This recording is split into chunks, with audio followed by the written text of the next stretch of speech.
Hello guys, welcome to my blog. সবাইকে জানাই happy Rakshabandhan. আর আজকে আমি যাচ্ছি দাদাইয়ের বাড়ি। এখন সবে বাজে সকাল 8টা। পৌঁছে গেছি এবার দাদাইয়ের বাড়ি। তো এবার দেখা যাক ওরা কি করছে। ও বাবা, কি কি দেখলাম জানো? দেখছি ওরা সবাই ঘুমাচ্ছে। আর এটা হচ্ছে ওদের ব্যালকানি। এই ব্যালকানিটা থেকে দেখো কি সুন্দর ভিউটা লাগে। যখনই আসি এখানে ব্যালকানিতে এসে দাঁড়াই, খুব ভালো লাগে এখানটা, পুরো প্রকৃতিতে ভরা।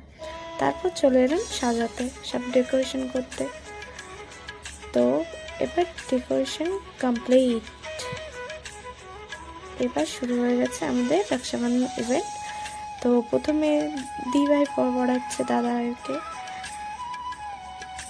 এই যে পড়াতে পড়াতে না কত মজা হাসি হচ্ছিল, কত খুনসুটি হচ্ছিল। সেইগুলো আমি মিষ্টি খাওয়াচ্ছে, মিষ্টি খাওয়াতে খাওয়াতে দাদাই বলছে আমাকে একটুতে হবে না, আরও দে আমাকে মিষ্টি। দেখো,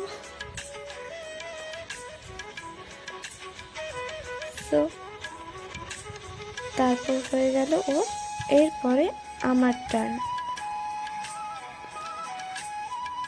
সত্যি কথা বলতে এই যে রক্ষাবন্ধনটাকে নিয়ে না আমি খুব এক্সাইটেড ছিলাম।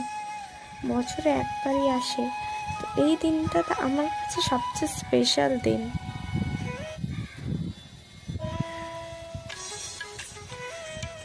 ওকে কিন্তু মিষ্টি খাওয়াতে গেলেই ও কিন্তু একদম মিষ্টি খেতে চায় না, কিন্তু আজকের দিনে ও কিন্তু মিষ্টি খেতে বাধ্য। ও কিন্তু মিষ্টি খেয়ে নিল, দেখো তোমরা।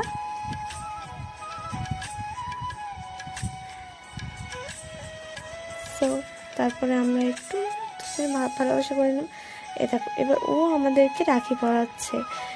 আমি অনেকেই বলে যে রাখিটা শুধু ভাই বোনের মধ্যে, কিন্তু আমি মনে করি যে রাখিটা বন্ধুত্বের মধ্যেও একটা ভালোবাসার সম্পর্ক গড়ে তোলে, তাই না? আমরা দুজন যতটা যে ওদের ভাই মনে করি, কিন্তু ততটাই আমরা ওদের কাছে বন্ধুর মতো।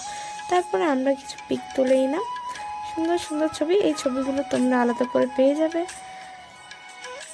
তো এটা ছিল আজকের আউটফিট আমার। কেমন লাগছে সবাই অবশ্যই কমেন্ট করে জানিও। তারপরে রক্ষাবন্ধন আজকের মতো শেষ হলো। আজকের দিনটা এখানেই কমপ্লিট। Bye bye.